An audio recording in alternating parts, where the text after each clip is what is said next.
Hello, hello, and welcome back to the Business First Creatives podcast. I am chatting today with Brittney Johnson. No, we are not related. Oh, I forget y'all don't know my last name's Johnson.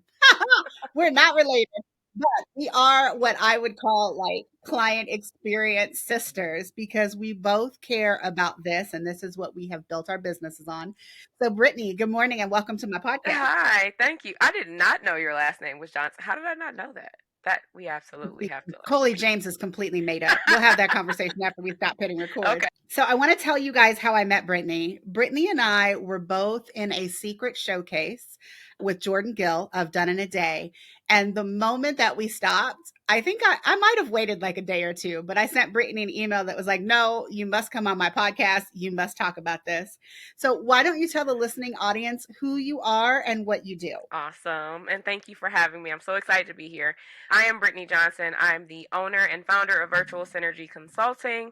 I'm a client experience strategist. I'm also a certified operations director. Oh gosh, that sounds like so much.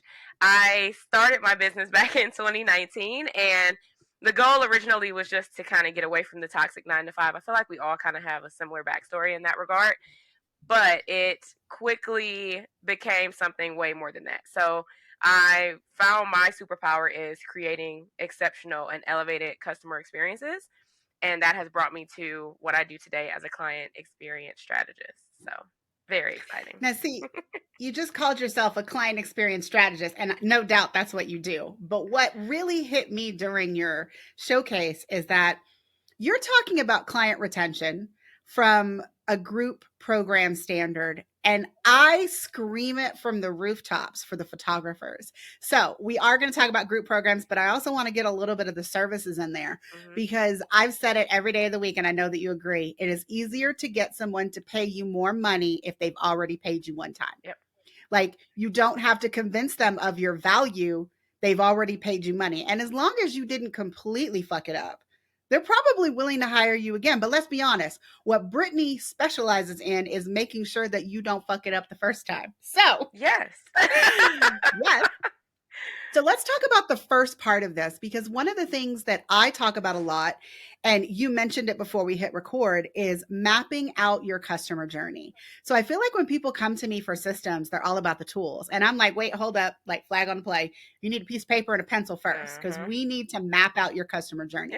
So, how do you help your clients start with the customer journey before you can even have a conversation about client retention? So with a lot of my clients are creatives. So they are like, go, go, go. I have this idea. I need to build this new thing. I need to put it out there. It needs to be happening right now. And I'm just very much in the space of like, pause. That's beautiful. I love that you made this amazing thing. It is going to hit home once you launch it. And what does that look like, right? Like, how is the client going to know what the hell to do with this thing once you put it into the world, or how to get the most out of it, or why it should matter to them, like why they should even buy it, or buy the next thing you put out if they've already bought from you. So, the customer Mhm. journey is really the best place to start. And the way that I guide my clients in mapping that out is just like you said, like, okay, pencil, paper, pen, paper. I don't care if you want to pull up, what is it now? Canva has like the whole whiteboard thing. So it's Yes. like, and that's a whole rabbit hole. But anyway, so it's like whatever fits your fancy, right? But you need to be able to document what happens first, what happens next, so on and so forth, as it relates to that customer coming into your world. So where are they going to start? How do they get from where they start to where they want to be?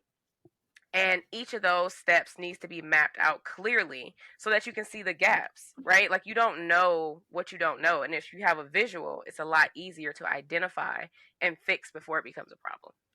And where I see, because I mean, mapping out your customer journey, I feel like I've talked about this enough on the podcast to where we don't need to like really harp on that fact. But what you really bring to the conversation is what you call delight and touch points.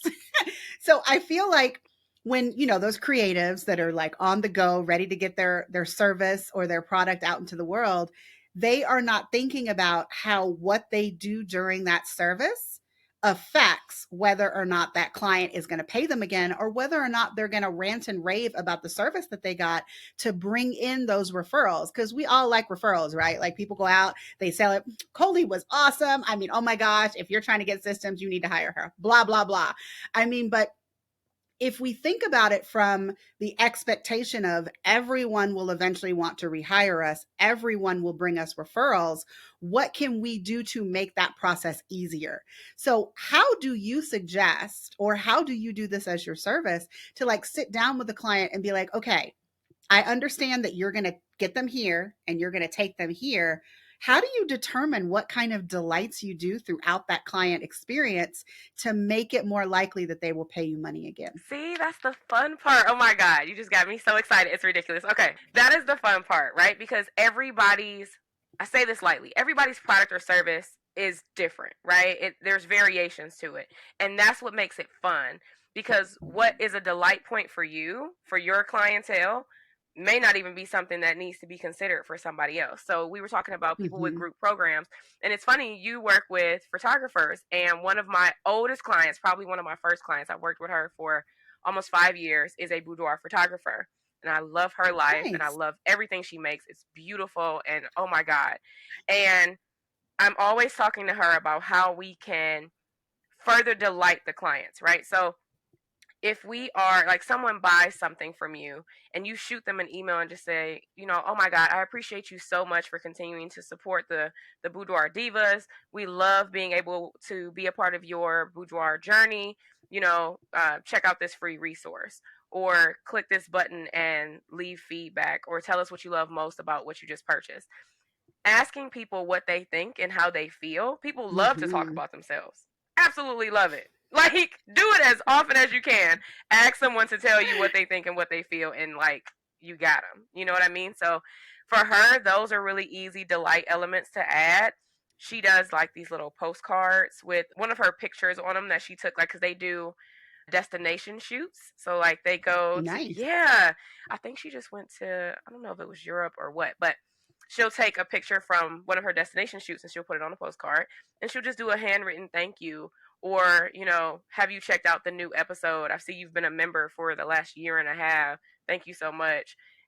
Here's the QR code. You know what I'm saying? So, like, Mm-hmm. figure out what it is your clients love about your products or your services, or even just you, because it doesn't always have to be the product or service. Like, you're also a huge selling point in your offers. Like, people grow to love you as well. So the more access they have to you, free stuff that they already love, any of those elements you can add are just bonuses all the way around.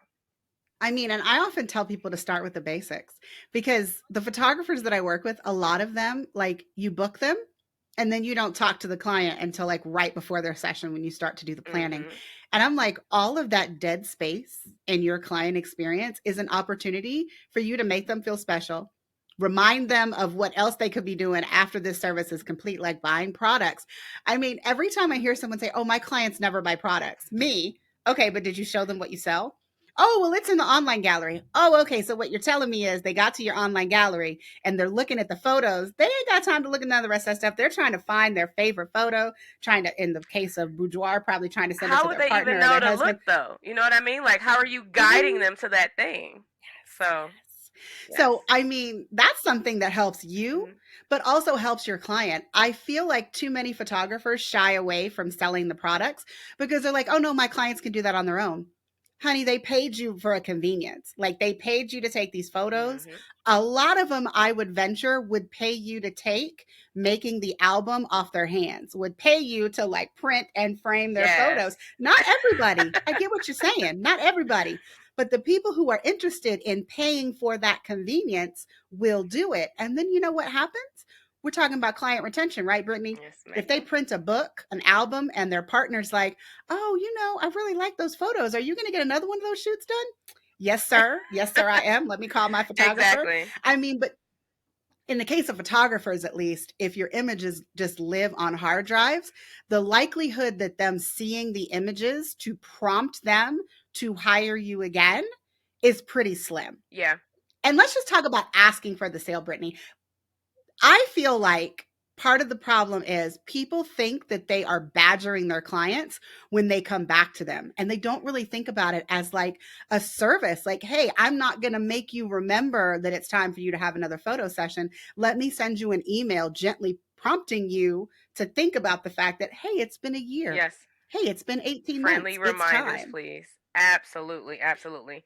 I mean, set aside the fact that people are running businesses or trying to find things to like bring them joy. They're still dealing with just the day-to-day shit. You know what I mean? So it's like you're giving them too many things to think about, consider, and make decisions on. Like you want to make it as Yes. seamless and simple as humanly possible, which is why we're like, hey, guide them to that thing. Send them the gentle reminder or the friendly reminder saying, hey, you did this last time. I know you loved it. How about doing it again? Here's a link for you to book that. You know what I'm saying? Like, Easy. easy. Booking process. Here you go. The whole Oh thing my took gosh. 3 minutes. Yes. And I didn't realize that you have to explain this to people. In the last, I would say 2 weeks, I've set up like ongoing booking processes for two of my photography clients so that all they had to do was like send out an email marketing blast with the link to directly book. I had someone who, didn't do it. She put the dates in an email. And I was like, no, but then they got to email you back and be like, oh, well, is this date still available? Mm-hmm. Just click on the link, see if it's available, and book your session. Yeah. All right, Brittney, Yeah. I feel like I'm taking up too much of your time talking about services. So I want to get to the group programs because there will be people in the listening audience that have group programs or a different kind of service that they sell after the first one. So, in the case of group programs, how is it that you are helping your clients increase their client retention to have people sign on for, another year, another 6 months, whatever it is, whereas they've been paying for this service and now it's either they stop paying or they actively opt in to continue to be a part of this service? One of the things that I see most often in businesses where people kind of shoot themselves in the foot is that they don't prepare for that renewal, right? They don't do it quick enough or soon enough. They don't give themselves enough runway. So let's say someone is renewing 2 weeks from now and you just started sending them reminders or sending them requests for feedback or, sending them some type of discount on renewing or some type of additional bonus to entice them to renew. You want to try and give yourself as much runway as possible, depending on the depth of the program and all the different features and things that come along with it. I suggest at least 4 weeks. So give yourself 1 month prior. And you want to just start sending those gentle nudges like, hey, your renewal's coming up. I love when people, and they don't take advantage of like just getting on the phone with somebody enough. Like people sit on screens all the time. You would be amazed how many people would just be open to having a phone call with you. So just sending them an email and just say, hey, book a call with me. Not a Zoom call. I'm going to call you on the phone. And we're going to do this like normal people and just have a normal conversation. You're going to tell me what I can do to best serve you. And we're going to figure out how we can move you forward toward the direction of where you want to go in this program. Like, But Brittney, if you do a Zoom call, then you get it recorded and you can potentially use any awesome information that they say for a client testimonial. I'm sorry. I just had you to put that in there. also record phone calls. I do it with the law firm that I work with as their client experience coordinator. We use, what is it, Dialpad, and every phone call we make is recorded. You get a transcript, Okay. everything. It's beautiful. And it's more of a Nice. human experience. People don't have to be stuck at their desk. They don't have to be in front of a computer. I could be walking around the grocery store having a conversation. You make it easy for people. You know what I'm Multitask. saying? Yeah, it's a twofer. Okay, and it's funny. I actually had it written down my notes to ask you for the timeline to start this kind of conversation. And so when it comes to like a group program, I also feel like 30 days is a great runway. So in that 30 days, how many nudges is too many? Because here's the thing. I'm one of those people making that joke. I check email at stoplight. So if you told me that like my renewal is coming up and I see it, I'm like, oh, I should take care of that. By the time I got home, I forgot you even emailed me. Girl, the So light turned how green many and you emails? forget that somebody emailed you. Okay.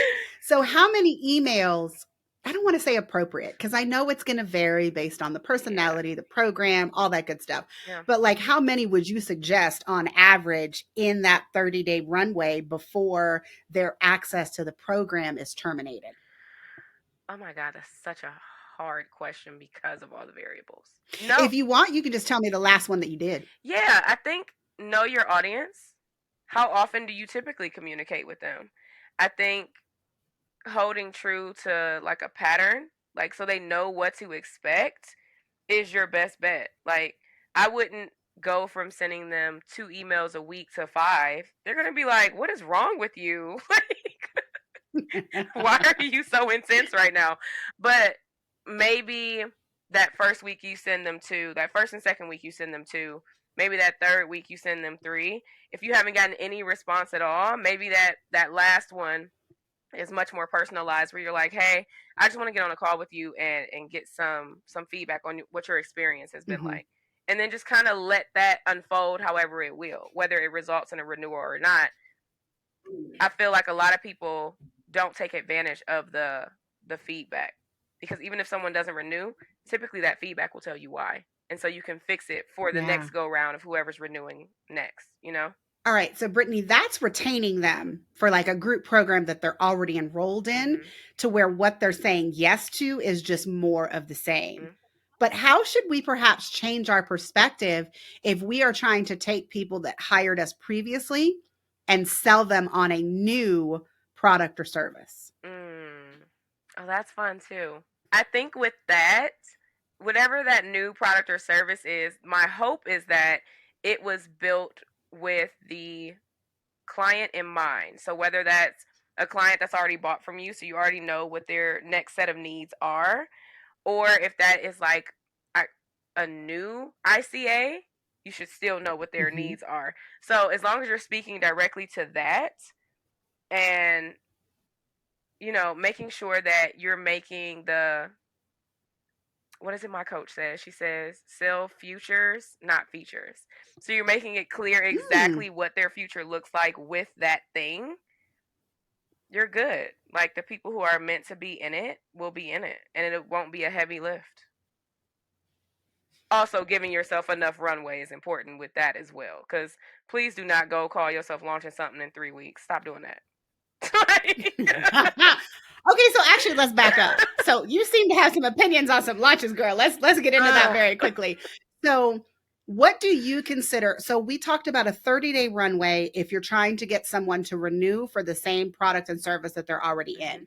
What do you love to see in a typical launch for a new program or service? Like, how long should we be planning in advance before that cart opens or that new service becomes live on your website? So I'm going to make this very clear. I am not a launch strategist at all. Mhm.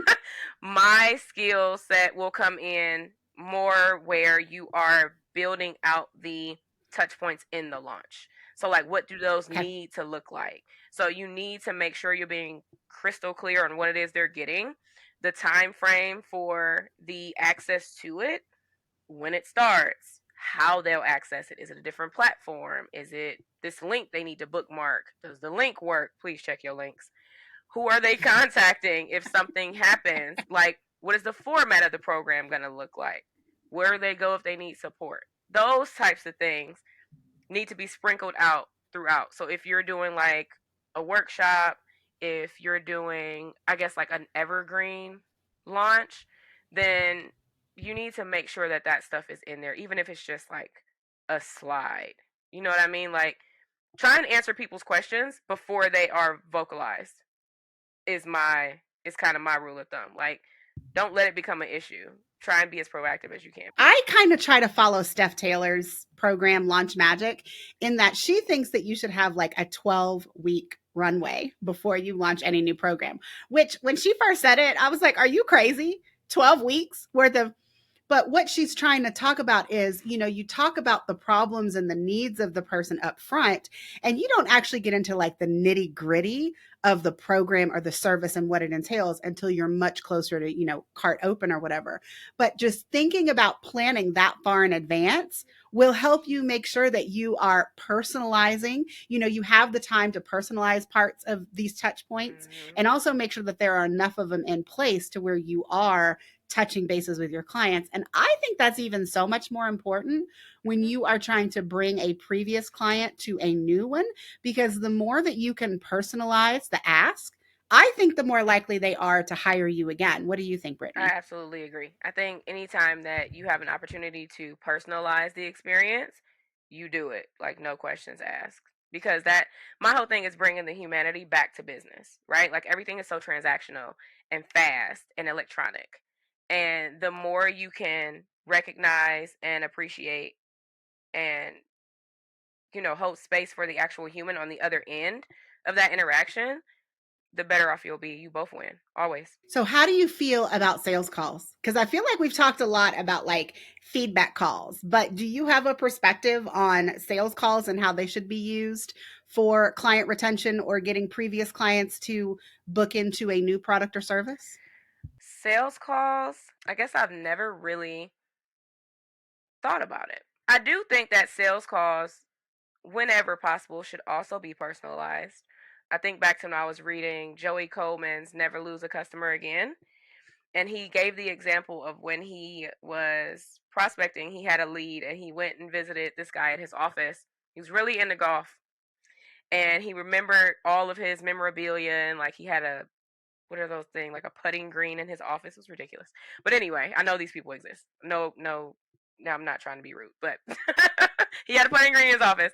And Joey said that after that visit, he went and he bought a golf ball and he wrote, I can't remember what he wrote on it, but he mailed it to the guy with like a thank you card for his time. And within a week, the guy had signed up with his corporation. And I'm like, that's genius.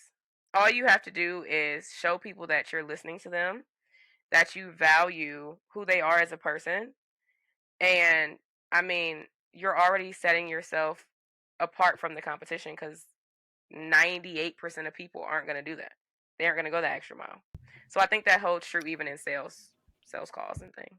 Yeah. I mean, so that is just so fascinating about the golf ball. I feel like with high ticket offers and Hmm. services, you really do have the space to like, research the potential clients on their Instagram, on their website, get to know more about them so that if you are sending them something to delight them, it's not just something that you're sending to everyone. It can specifically be something that you've put a lot of thought into it for that specific person. I agree with that. I also, I guess, my caveat to that would be even if it's not high ticket is so like subjective. Like, I mean, high ticket is subjective, but let me just put a dollar amount. I wouldn't do that for someone that I was trying to sell a $50 digital download to. I oh guess let me just say no, that. no. Like, I just mean someone that's going to spend, four figures on your Yep, service, maybe even yep. higher. We Yeah. in the same boat. Yep, that makes sense to me. Absolutely. Yeah, I mean, I guess I'm not talking about high ticket like someone has spent $25,000 with you. I just mean not that you shouldn't put effort, but you have an associated like budget. I would hope that many people out there are putting a budget in there for like a welcome gift or those kinds of things. And the more that someone is paying you for your service, the more wiggle room you would have in order to be able to do that. Don't that sound just so ideal and beautiful? Girl, that ain't happening. At least in the businesses, some of the businesses I've been in, some of the ones that I've supported, some that I've just kind of come in and helped friends with and things like that. It seems so simple and like the easiest and quickest thing to kind of just put in place, like boom, there it is. That is just not happening. So there you go. That's something that you can do today. Like when you do your numbers next, like sit down, figure out what's a comfortable budget for somebody who's spending four figures, like at least four figures if you have an offer that size, and figure out where you can go and like find gifts. Like I've used who are these folks? They send me emails like they email a lot. I probably get 7 emails a week. I'm like, okay, now. I mean, that's a lot. Yeah. 7 emails is a Listen, lot. I'm like, I don't talk to my mama that often. Okay, please stop emailing me. Like, I'll use thanks. There's so many different places, and it doesn't have to be a heavy lift. You just like go back and listen to a call. Like, what did y'all talk about? What is that person like? Find something on Amazon. I know a lot of people will send me Starbucks gift cards. And the funny thing is, I mean, I don't know if you know this about me, Brittany. I'm obsessed with my coffee, right? But Listen. in December of 2021, I bought myself like a really fancy espresso machine, or rather, my husband did, and I just said that it was from him. Whatever. Anyways, I don't go to Starbucks anymore unless I am traveling, which I'm traveling this week, and so I'm gonna use all this money on my Starbucks app. But I mean, in general, I used to just send coffee gift cards, out. Or in some cases, I would ask people what their favorite local restaurant was so that I was helping a local business and surprising and delighting my clients at the same time. I love that. But I feel like I've gone off of that. I need to like bring that back into the fold.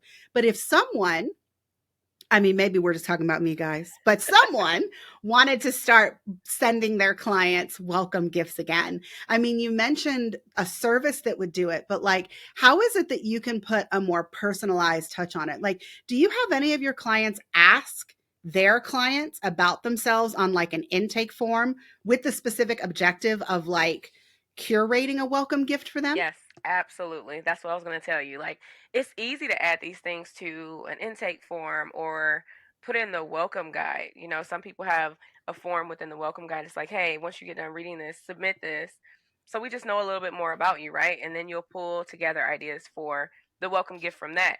I have personally curated an entire, like, I don't even know if it was a welcome. It may have been a anniversary gift, like anniversary of working together, which is usually at the year Mm-hmm. mark. But I pulled together things that I knew about my client and literally just went on Amazon and just pulled stuff together and made a whole box. So like I knew she loved Nice. reading, so I got a lot of really cute bookmarks. I got her some of just the regular bookmark cards, the strips, but then like one that was a butterfly because her son has autism. And it has a little chain on it to put inside the book to hold the Okay. page. And she loved parks and recreation. So I got her like coloring books, the Parks and Recreation coloring books. So she liked coloring. It was good for like mental health stuff. And got her like the colored pencils to go with it. Like, so just pulling together things you know about your clients, you can do it that way too. Also, I geek out over this stuff. So I understand if some people are listening to this, like, girl, I am not doing that. But I mean, but it is about that surprise and delight. And even if, because that's the thing, even if you aren't ever going to have this person hire you again, let's say for some people, if you have one big offer and there really isn't an opportunity to retain that client and have them hire you again, because once they've done this one service, you literally don't have anything to offer them, which I think is a mistake, but we'll get to that in a minute. I wasn't gonna say nothing, but since They you still brought it have the up, opportunity they still have the opportunity to bring other people into your business. And so even if the plan is not to retain them, I want everybody to think in this case about retention and referrals in the same yes, light. Everything that you're doing is either going to bring you more money from that client or more money from the people that they tell about your amazing a services. million percent, because you're building that connection. That connection is what creates that memory, right? The experience and the Mhm. connection go together. So if somebody has a shit experience, they're not going to want to deal with you, be connected to you in any way thereafter, and Lord knows they're not sending anybody to you. You can chalk that up. That's dead in the water. But if you create this exceptional, and exceptional being the perfect word, because very few businesses do this. They don't, I don't think they are aware enough, one, allow themselves the bandwidth to actually put an initiative in place, and some just don't care. But you create this exceptional experience and that builds the connection. So like you said, even if the person doesn't have the need to buy anything else from you, or you don't have anything else to offer them, the next time they talk to somebody who mentions needing a service that they know you offer, they're going to immediately think of that experience. And that's who they're going to tell. They're going to say, hey, you need to go to Brittney. You need to go to Colie. You need to tell, you know what I mean? Like, you need to go here for this service and this support because it was amazing. It's not going to be a doubt in their mind. The other thing I wanted to add, which is really funny because we're talking about what to do in the beginning, like with the welcome gift and like renewals and such. But there's Mhm. ways to add delight in your touch points throughout the client journey as well, not just at these Yes. major milestones. Like one thing we do in the firm, if somebody is having a birthday, if somebody is sick, if someone has lost someone, if someone lets us know they've been nominated for something, like even sending a card or making a phone call and just congratulating them, taking a moment to celebrate them or show support for them, that also goes a long, long way.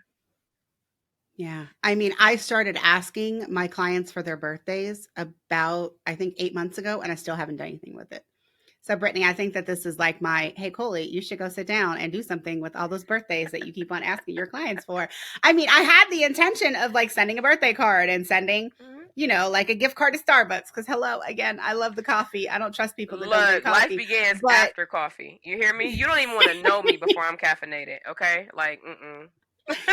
so I have this cup. It's a OM cup. I know I'm butchering that, but this has a little plate on my nightstand that'll warm it up. So James makes me an Americano in these now every day before he goes to work.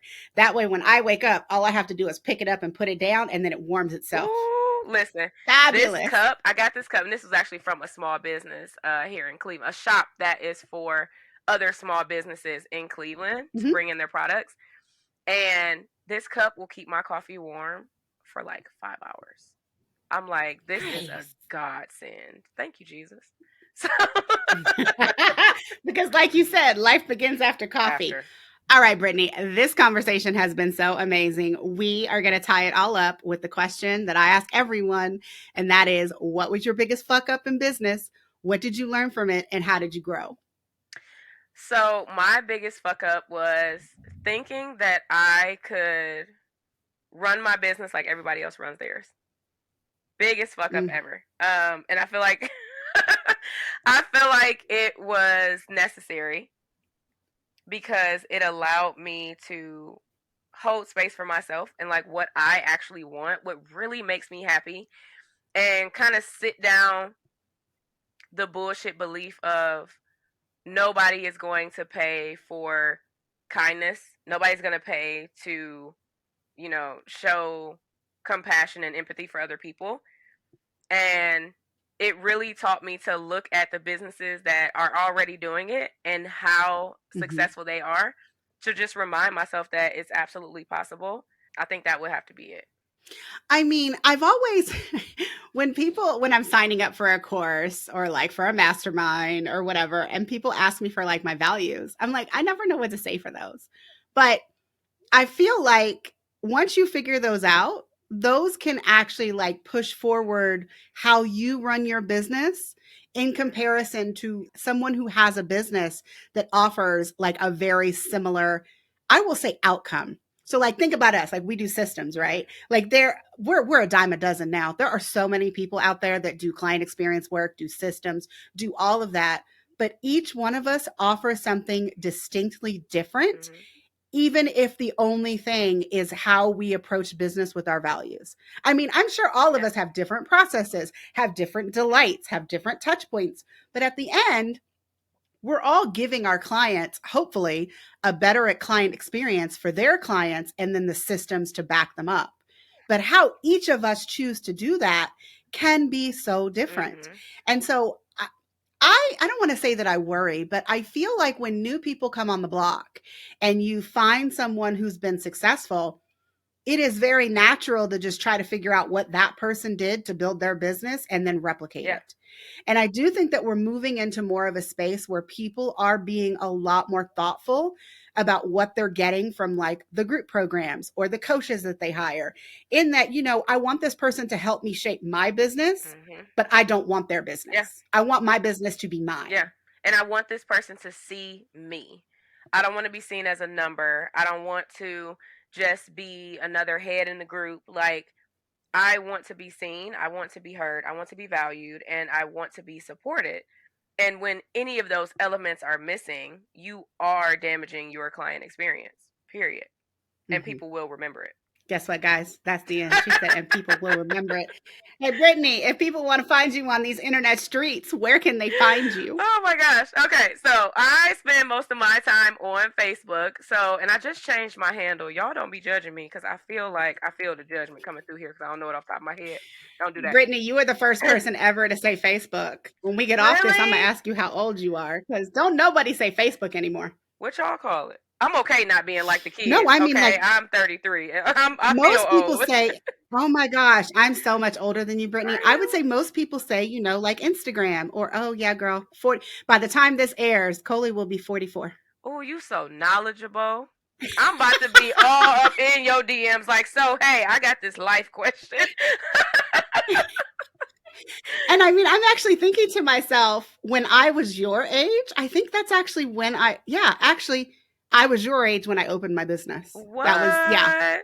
yeah. So, because this is See. my 11th year of Oh business. my. So, yeah. I aspire to be you 11 years from Oh, don't go there. Believe me, I led a lot of life before I became a mother and then, opened this business. But no, like no one ever says Facebook anymore because, everybody's hanging out on the gram. I guess people hang out in Facebook now. I groups, see. but not really like Facebook in When general. when I hear the gram, I think of my niece and nephew, and it like makes me cringe a little because I'm like, uh, No, that's TikTok for me. really? When someone mentions TikTok, this is me. No, my 12-year-old makes TikToks. I don't do TikTok. And originally, I had an account, and it was like my fake name, Colie James. And Chloe's my daughter. She was putting TikToks on there. And I think it was after I did a podcast interview, and I realized, oh, but even though I'm not active on TikTok, people might be looking for my videos on TikTok. So then I had to go and like archive all of those. Yeah. There was one where she was asking me for a new doll, and I was like, no. I mean, it was like, completely not business related. It Yeah. was super ridiculous, but I had to go and archive all that stuff that she put on there so that I could actually put a few business videos Mhm. because even though I'm not active there, I realized no, people might be going to find me there, and I don't want them to be looking at Chloe's, Yeah. orchestrated videos and all that. So no. Yes. It's total sidebar. Yes, I've tried to put some videos there sometimes. TikTok is for entertainment, period. Like I go on TikTok to just geek and laugh and just enjoy my life. But as far as Facebook, it's customer exp strategist on Facebook. On Instagram, it's just my business name, Virtual Synergy Consulting. So you can find me in either of those two places. I'm trying to be more adult and spend some time on LinkedIn. Listen, LinkedIn is like a stuffy office to me. I'd be like, oh, So can I just tell you that it's not anymore? I mean, really? again, I'm much older than you. So here's the thing. I can remember what LinkedIn used to be when it was just like a glorified resume Was it in black and white? I website. feel like it was in black and white. I mean, I don't know because I actually didn't get a LinkedIn account until like I think it was last year. I didn't have a LinkedIn Oh, account. Now my husband had one because he has a corporate job. Like he's a biochemist and oh so, wow, yeah. he has He like got a a real real 9 to 5 serious job. job. You see yeah, I mean, but like even then the last time that he was really active on LinkedIn was when he got his not this current job but the one before that.